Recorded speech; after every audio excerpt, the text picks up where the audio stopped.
So we always start off with, we'll just put this down here somewhere.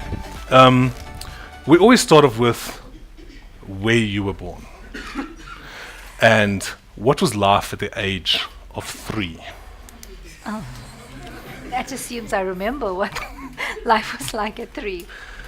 So I was born in Durban, in a little township called Chatsworth, where That's most Indian people from Durban are from, Chatsworth. And that's where I was born. Okay, and what did your parents do? So my dad worked in the same company for about 42 years. That was Nampak.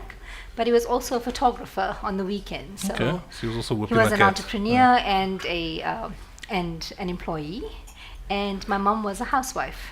She dabbled in a few things throughout our lives, but more often than not, she was a housewife. Okay, so it turns out that you were born on the exact same day, well not the year, but the exact same day as my dad.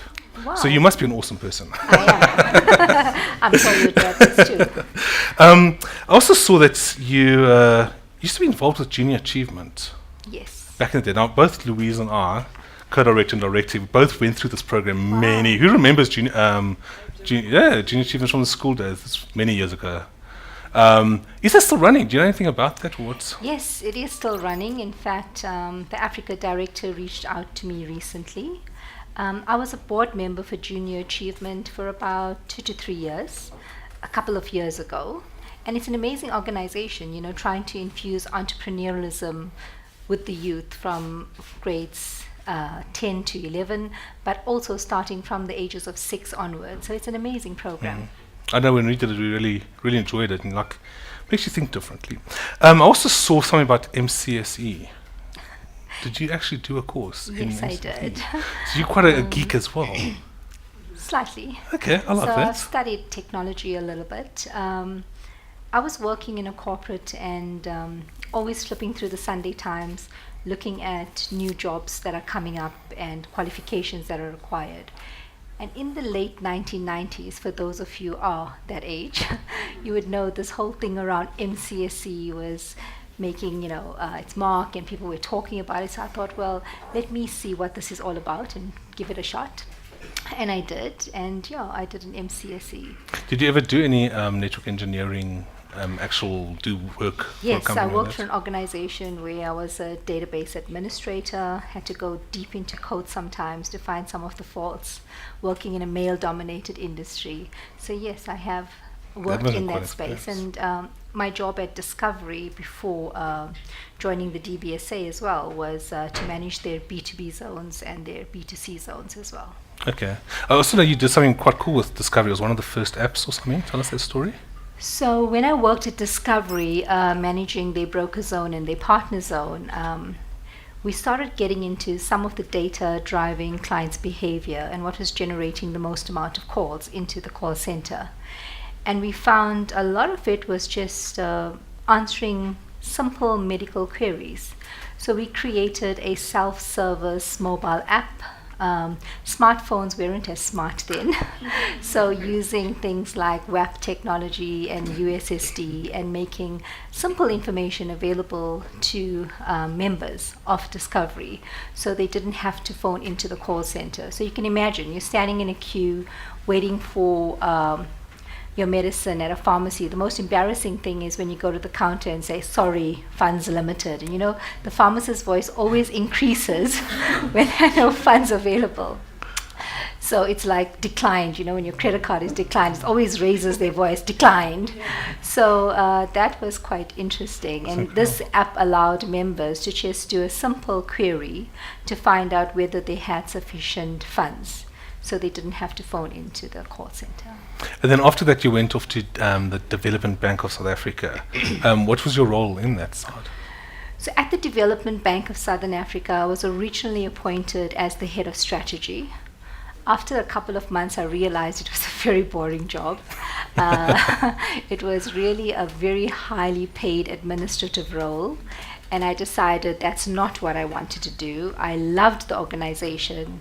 It changed the way I thought about the development agenda from a South African perspective. And that's when I actually took a meeting with the executive team and asked if I could rather focus on innovation.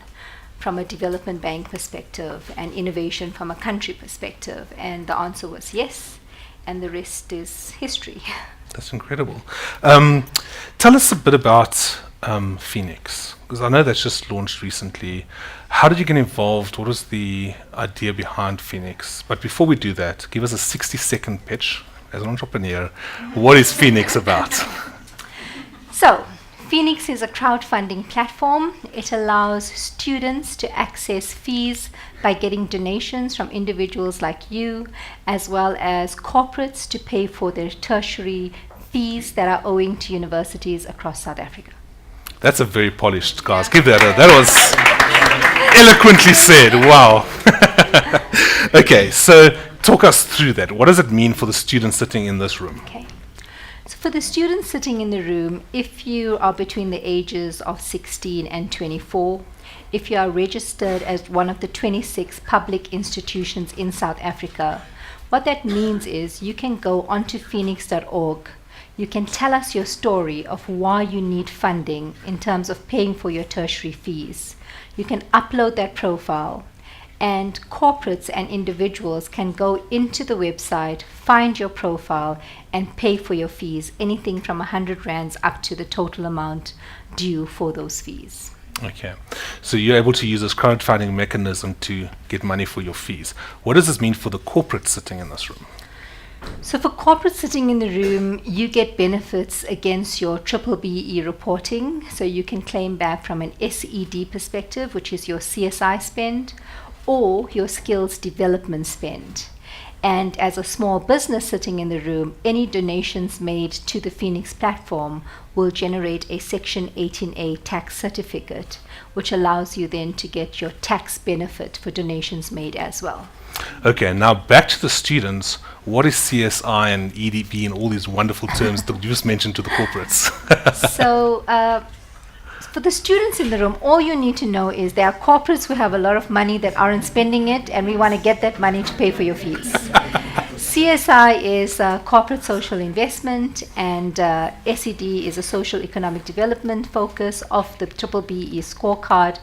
And what this platform aims to do is unlock some of that funding that is sitting within corporates and getting that paid into a pool. That pool will then be allocated to students that can give the corporates maximum benefit for their triple BE spend. Okay, now Feenix launched about 3 or so weeks ago, but for something to launch, and especially at the scale that you're launching, you need to be able to plan and get everything going. So it must have been about, how long has it been in planning for? So we've been in conversations around the creation of a crowdfunding platform for students for over 18 months.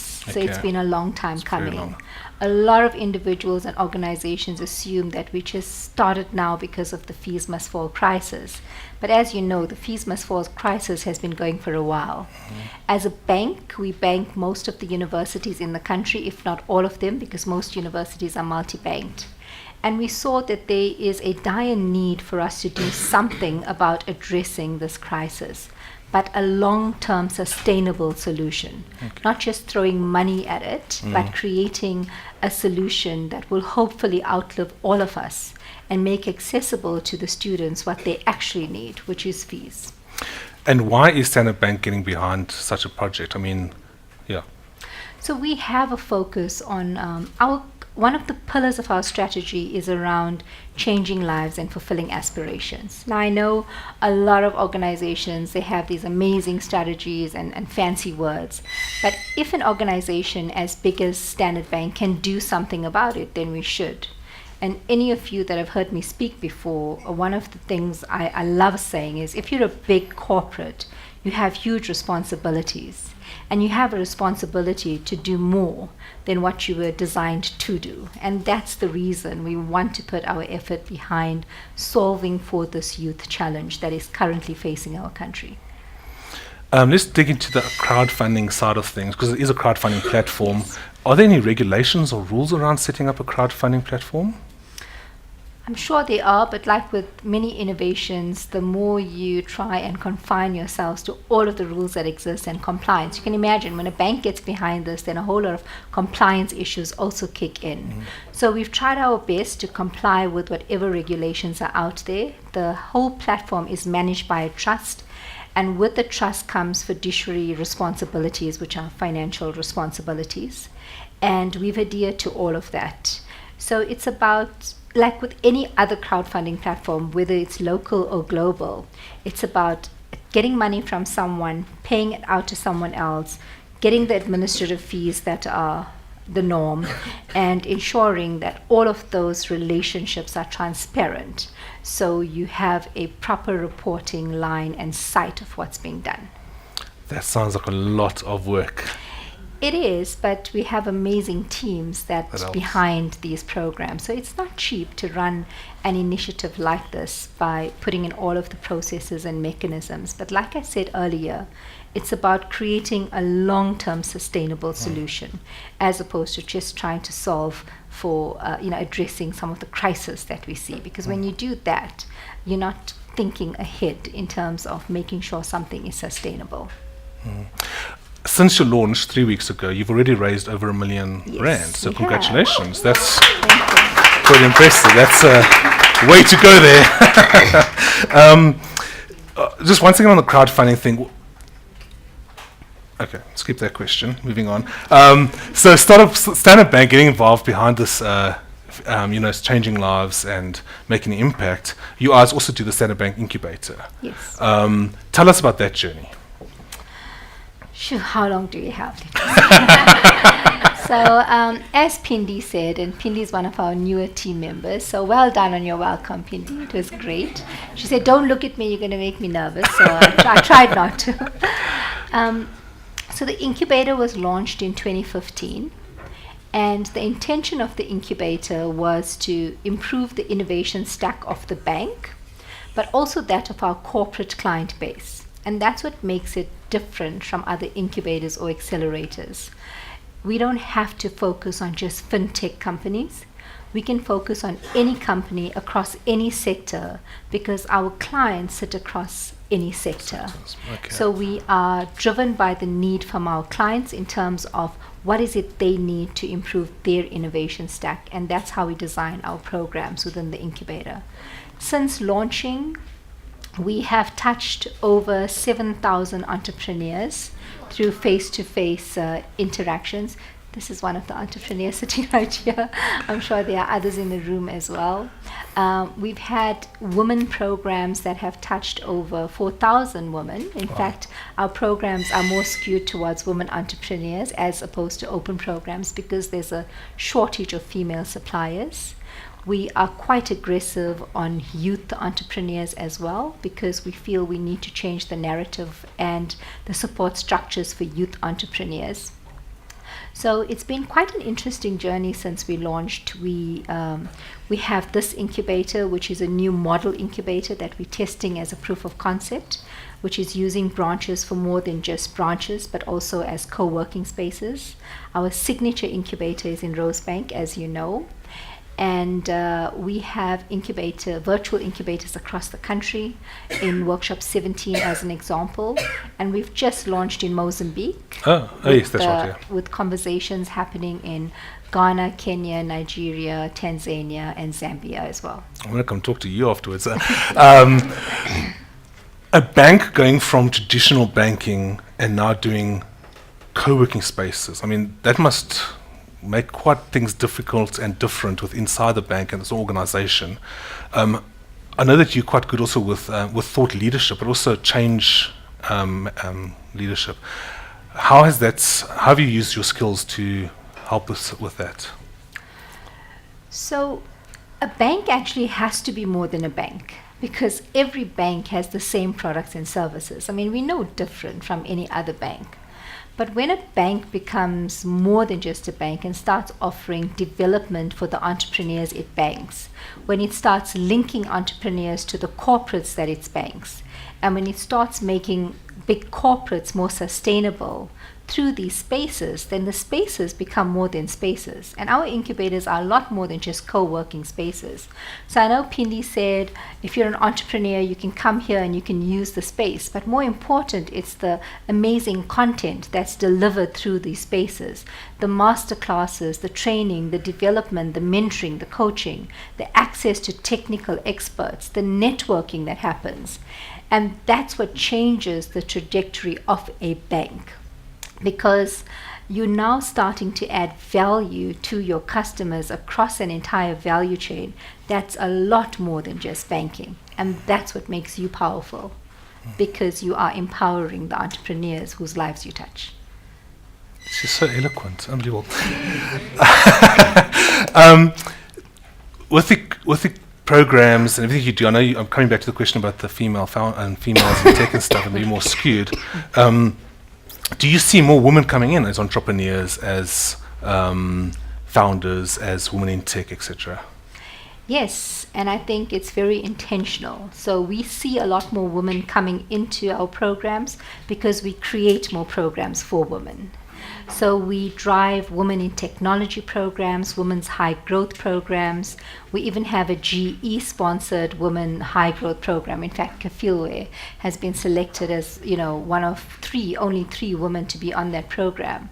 So when you create this enabling environment and you open your doors to this shape of customer, that's the customer you're going to attract. And that's why we see a lot more women coming through our programs. But our programs are designed around the woman in mind. So for example, when we run open programs, they run from 5:30 in the evening till 8:30 at night. When we run women's programs and women-only programs, they start at 9 in the morning and they end at 12:30. So they're designed to start after the school run and before the school run, so women can make their ways to the programs without feeling guilty. When we have networking events for women, it's not evening cocktail events, it's high teas and it's lunches and it's events that will attract women to those programs. And all of the content is delivered by women. So we're very, very fussy about having women deliver on our programs as well, because they can relate and it helps change the narrative. So if you could do that, I can also do it because you've taught me how you've done it. You're running these two massive, you're the head of this entire SB incubator section and you're the head of Feenix. How are you, as a female, but also just you as a person, managing to balance and get the balance between those two? Not very well with this flu that I have, as you see. No, I'm kidding. But you've been with us for a while, so you know I have an amazing team. I mean, two of them are here today. And I think you can never do what you do if you don't empower your team. So I see myself more as a facilitator of processes than actually trying to do everything myself. So I have an amazing team that I hope I empower as much as possible to do the amazing work that they do. So more often than not, they tell me what they've done as opposed to ask me what they can do. And that's okay, because that's the type of individuals I want to employ to work with me as opposed to work for me. Individuals that can make their own decisions, that have the capability and the capacity to do the things that's needed of them. Even with Feenix, I have an amazing team of individuals. In fact, the head of our operations is a woman as well. And they know what needs to be done. So it's about just facilitating those conversations. So I often say that my team actually makes me look really good because they're just very good at what they do. Or you're very good at choosing the right people. They choose us. They choose us. I like that. The energy is right. Coming back to Feenix, as you mentioned, why are you so invested? I mean, I'm pretty sure it wasn't an easy decision. Oh, yeah, could you just run this Feenix thing as well? What is your personal attraction to it? So I've been involved with Feenix ever since it was conceptualized. So I have a vested interest, but more importantly, I understand the challenges that students face when they don't have access to fees. So I grew up in a home that everything I needed was provided for, but when it came to my studies, that was more of a luxury. So it's not like you had thousands of rands lying around to send some. I wanted to study law, actually. So by the time it came to me, I had two siblings before me, and unfortunately both of them hadn't completed their studies, so my dad couldn't unlock the bursary for me. Because you could get up to Siblings. 3 bursaries. It's okay, I've forgiven them. Otherwise I would have been stuck with a law degree. So that's okay, but I realized early on that, okay, I couldn't study because I didn't have money to study, and I was not an A student. I had other interests at the time. So I wasn't an A student, so I couldn't, just get another bursary from another I organization. see Jayshree running down the beach in Chatsworth, And I realized, with a project like this, we have so many amazing senior individuals, even in our organization. And the reason they are where they are today is because someone or an instrument helped pay for their studies. I mean, we would be robbed of such great minds in industry had they not been given access to education. So I've worked all my life and I've studied. So I didn't have the luxury of going to a university, studying for 3 or 4 years, and then entering the work world. I entered the work world and then I studied. And that helped me also to choose the fields that I wanted to study. So every qualification, every degree that I have has been while I was working. So yes, I've had to study for like 15 years of my 25-year career, and that's okay. But I realized a platform like Feenix has the ability to change lives, and it really has done that. I mean, 27 students are already fully funded on Feenix. In 3 weeks. In 3 weeks. I don't want to see what's going to happen in a year's time. That's incredible. So, that's really incredible. And some of them have amazing stories. I mean, nowhere close to my story. So I know I had a difficult childhood, but some of these stories are heart-wrenching, and one of the students, when she uploaded her video to thank us, she said, I will work hard, not because of just my family, but because of you, the donors, that made Invested this possible for me.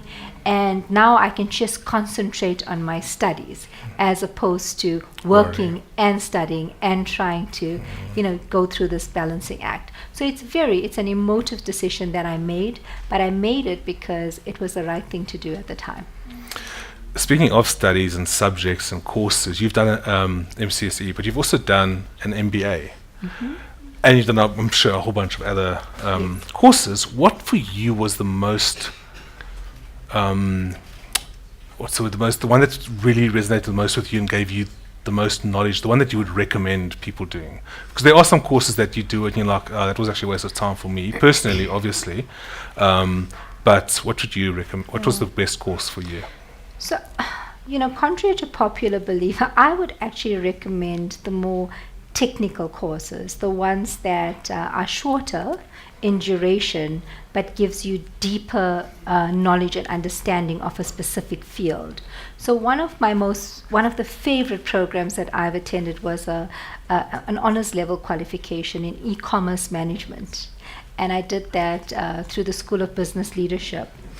But the reason I love that program is it really opened my eyes to the possibility of technology and innovation, and as well as the potential. I mean, I did this program, I think, give away my age here, but I think in around 1999 or 2001.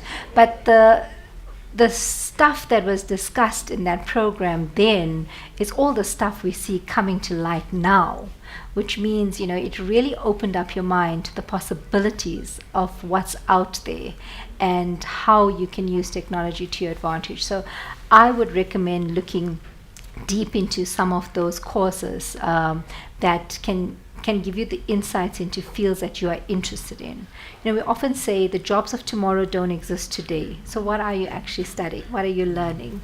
So I love the creative industry. I think we need to grow the creative economy. And those are the types of programs, design thinking, human-centered design, and all of those programs that really open up your mind to thinking differently are the ones that I'd look for, or I'd recommend.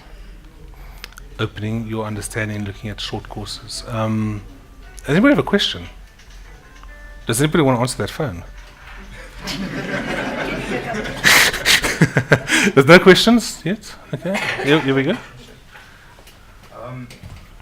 My name is Jordan. Just you can use that. My name is Jordan Crossley. I'm a conference producer. I won't ask you to speak at my event just yet. Save that for afterwards. So yeah, is Feenix looking at possibly venturing into helping entrepreneurs start up instead of just the fees to learn the skills which will enable them, but to actually get there first into the businesses that they're looking at starting? So absolutely, when Feenix was created, the company that drives Feenix is a company called Fundula. So the mechanisms for crowdfunding is already built in. In this instance for Feenix, we're using it to fund student fees. So it's nix for fees. But Fundula as a crowdfunding platform is built already. So it's just about skinning the front end, changing some of the rules, and then making that crowdfunding functionality available to anyone that needs funding for whatever they need funding for. So yes, one of those avenues that we are looking at is funding entrepreneurs as well. Any other questions? There we go.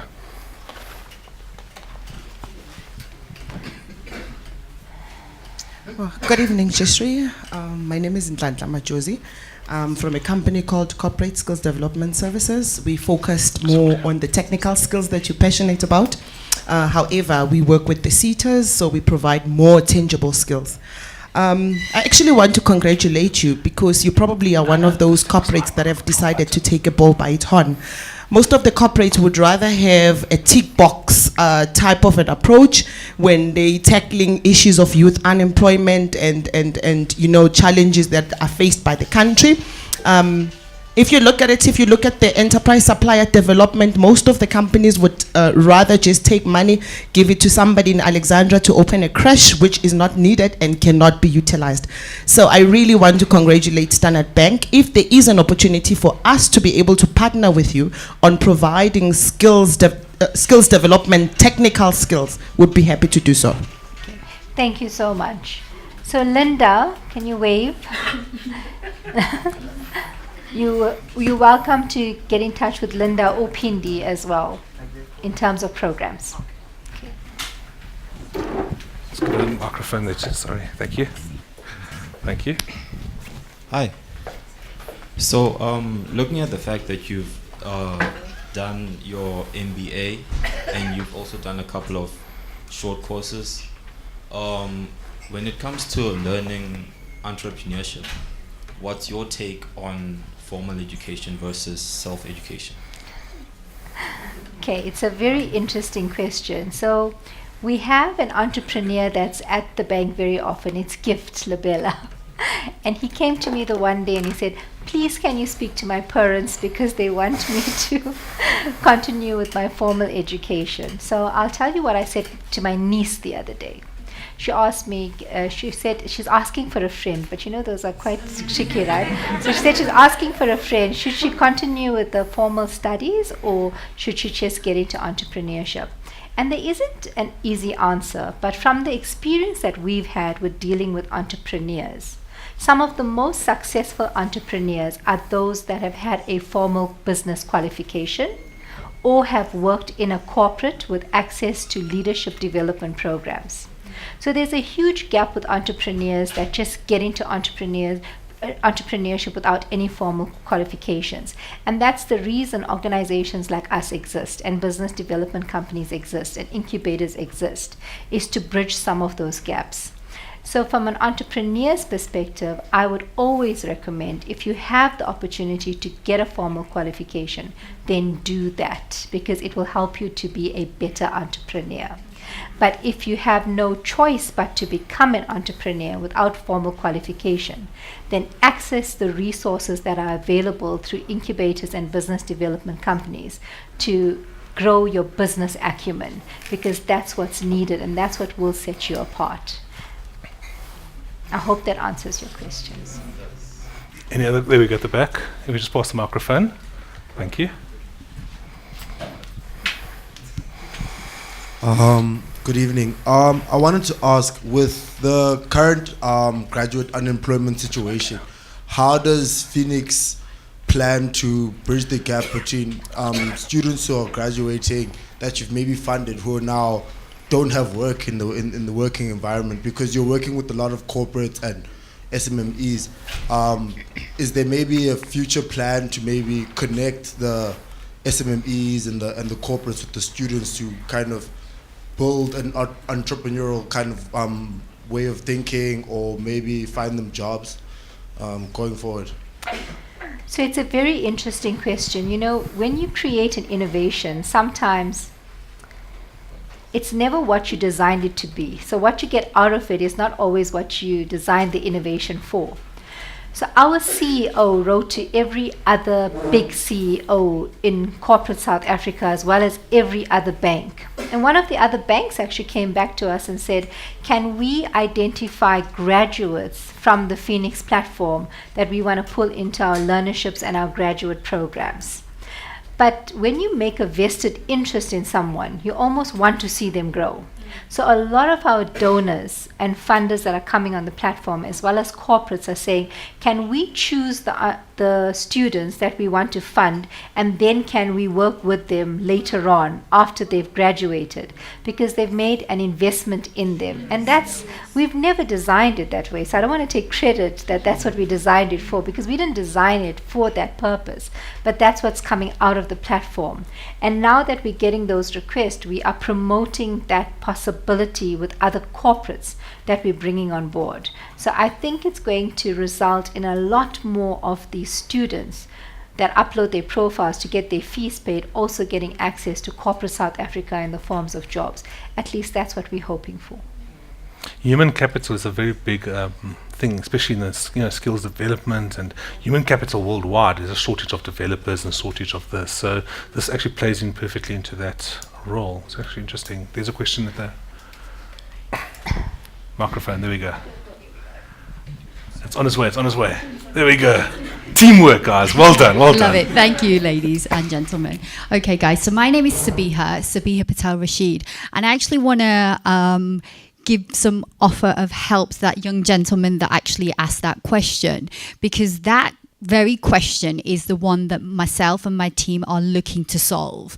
My company that I've set up 9 months ago is called Future Made Simple, and we are an international brand, and we are working with young people across the globe to provide them with guidance, help and support to help figure out these questions. Because youth unemployment, there's 142 million young people globally, this is World Bank figures, right now currently, who are currently unemployed. And so I realized as I was traveling 18 months ago that this was a huge problem.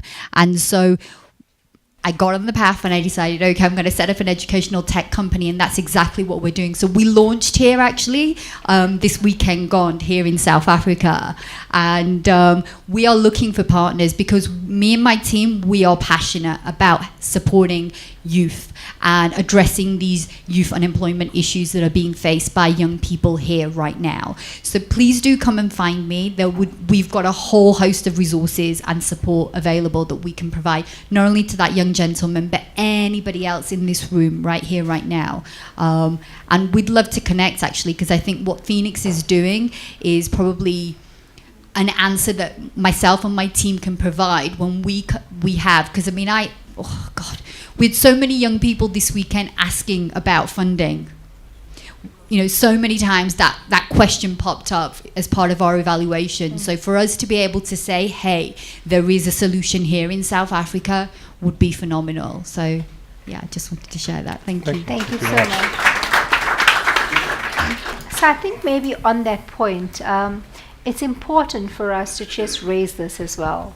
Feenix is amazing to pay for student fees, but it doesn't address all of the youth unemployment challenges that we're facing as a country.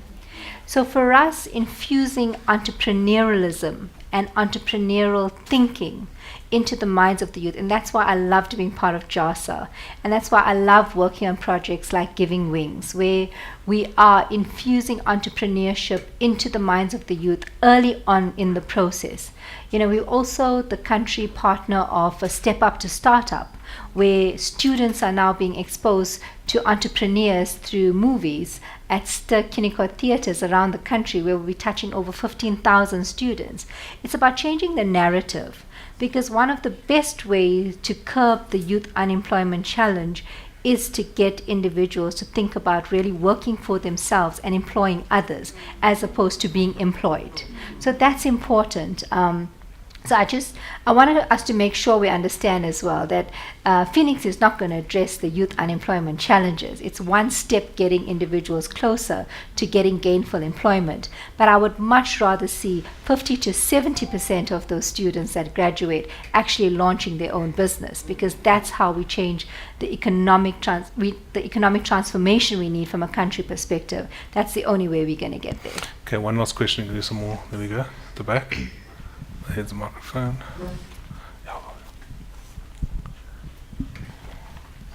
Okay, thank you. Just getting back to what you said now with regards to the youth and installing entrepreneurship in their minds. What about teaching entrepreneurship at schools and courses? Are you involved with any such events? Yes. Okay. So, previous life, JASA, but through Giving Wings, we started a pilot project. Giving Wings has been running for a while, but it's the first time Standard Bank came on as a partner together with Liberty. And we took 100 youth over a 5-week program, and part of that program was infusing entrepreneurialism into their thinking and their curriculum on Saturdays, using staff volunteers as well as facilitators. And it was about them coming up with ideas and coming up with innovations that could have an impact on their community and society. And we had amazing, the top 10 were mind-blowing. The top 3 came up with wonderful community challenges. The winner has already presented to the Swiss ambassador, to the deputy minister. So, these are real stories of how the youth can actually solve for the challenges from a community perspective. But then they start thinking about entrepreneurship very differently. So it is about schools. We have no influence at the moment on changing the curriculum at a school level, but the spokesperson for education was at this event, and he's made a public commitment to work with us to replicate this model in more schools around the country. That's really great.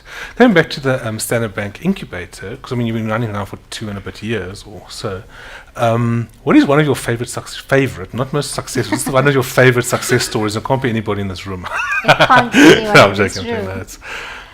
room. In terms of entrepreneurs that have come through our doors, or that have come through your program, okay, or one of your partner programs, and has actually your favorite story. Okay, so I think, I've got so many, but one of my favorite has to be our involvement with Seed Stars.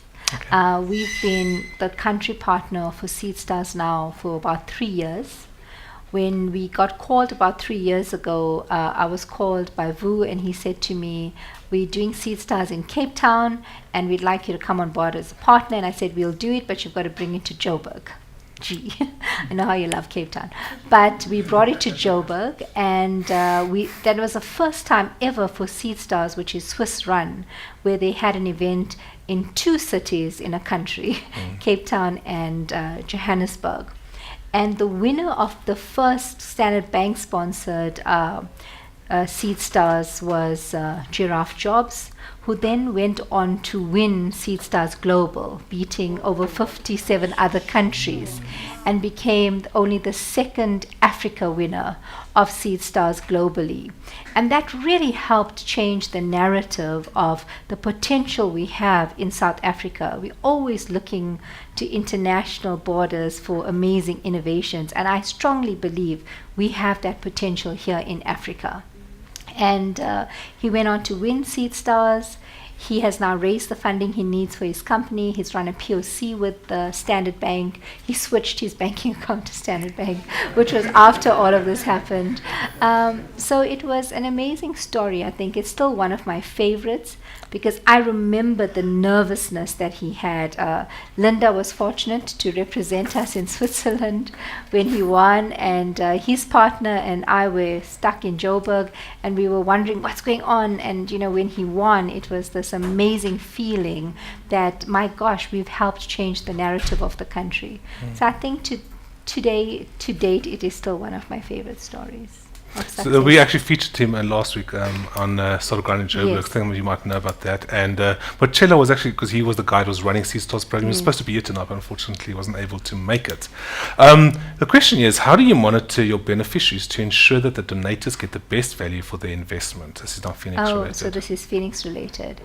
That's quite an interesting question because I had two gentlemen come to meet with me at Standard Bank, and they obviously bankers. I'm not a typical banker.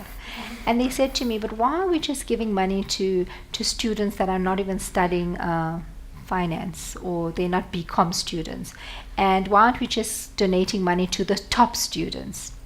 And my answer was very simple. Yes, you need to monitor the students' performance, and every donor can get access to performance of the students, but we don't make direct links because we don't want to become a blesser platform.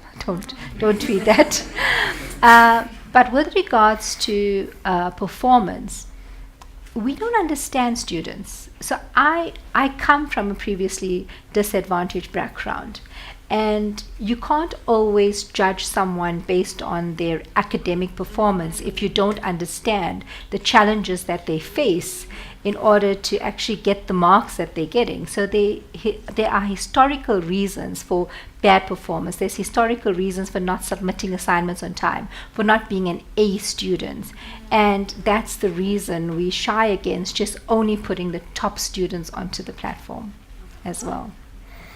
Do you think we will see international co-working brands? This is going back now to co-working and Standard Bank.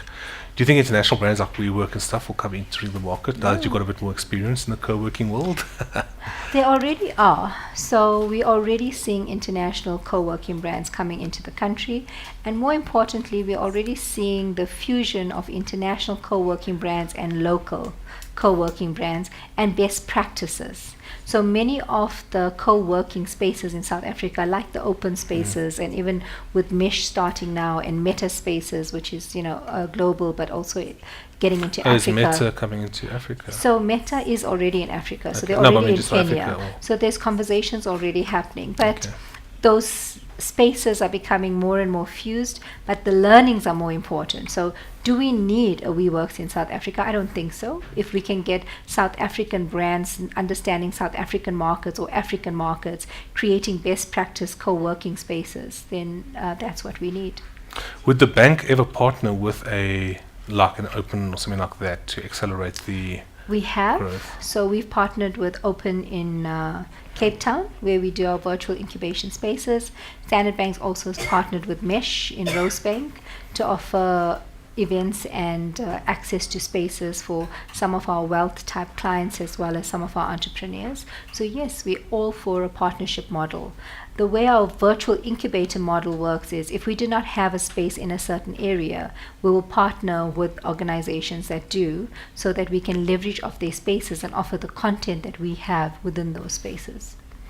Okay, any other questions? There we go, Mondi. Hey, Mondi, you have a question? You're supposed to have all the answers. I thought you wanted a question. Oh, where's the microphone? Guys, where's the microphone? Microphone? Mark? There we go. Where's Mondi there. Misho? I saw Misho around here somewhere. Happy birthday, Happy birthday, Misho! Happy birthday. No, he's stealing my thunder. Um, Jesh, Yes. just a quick one. You know me, the advocate for the township economy. The great work that you've been doing with your team, when are we taking it to township and rural areas? The impact that you've brought into the ecosystem, but I feel that where we currently having access to it, it's much needed in townships and rural areas. Are there any plans for that?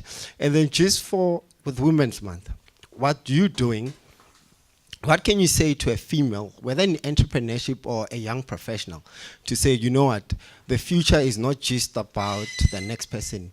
You are able to succeed and be the next social entrepreneur. But like, what can you say to females in this room so that they can live here and just contribute and be power women in this country? Thank you. Okay. Geez, so that's 2 questions. Thank you. Kafiwa is going to answer the second question for me.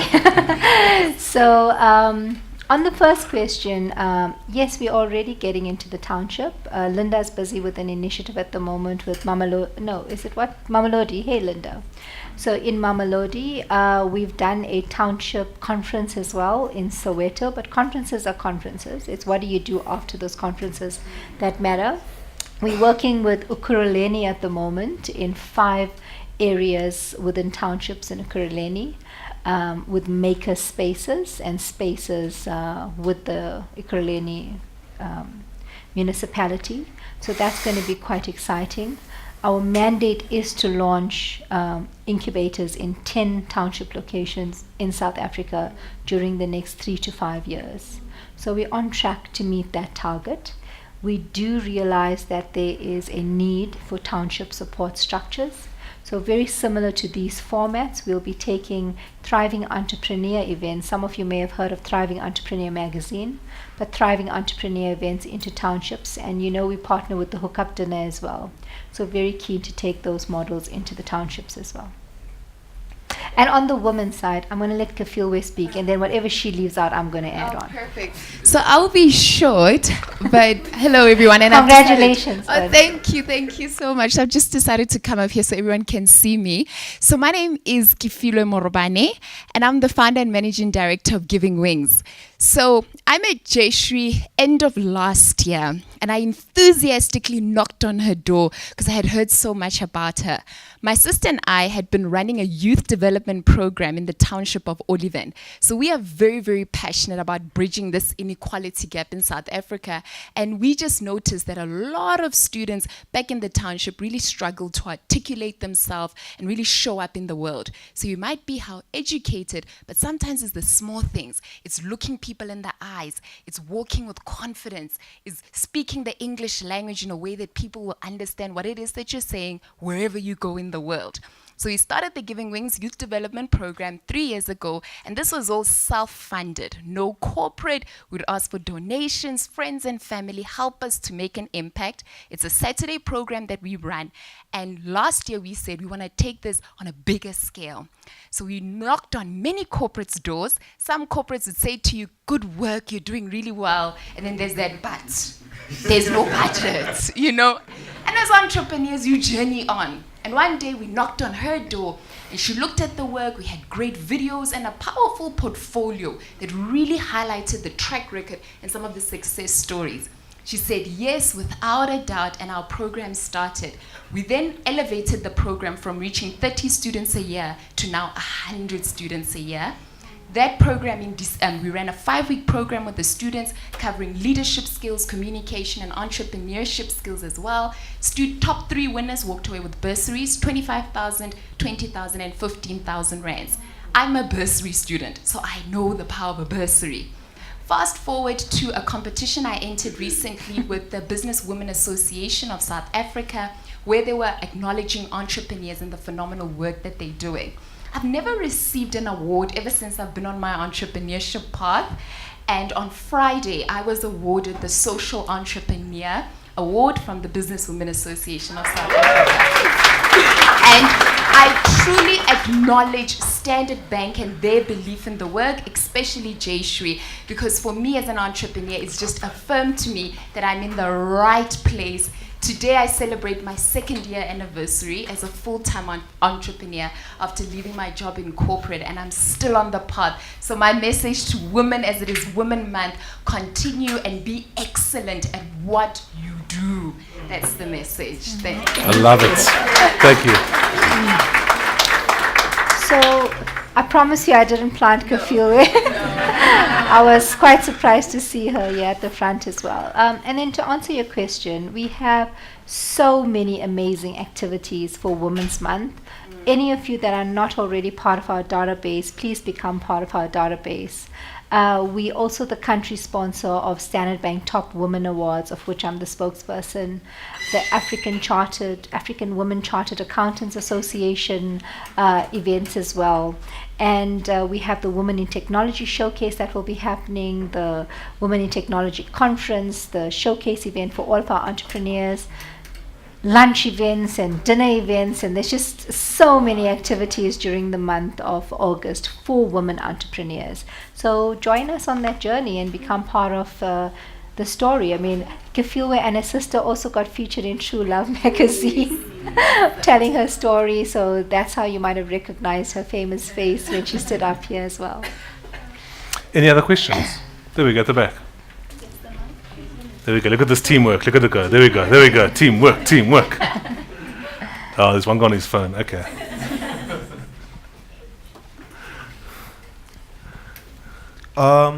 With regards to funding, what do you guys cover?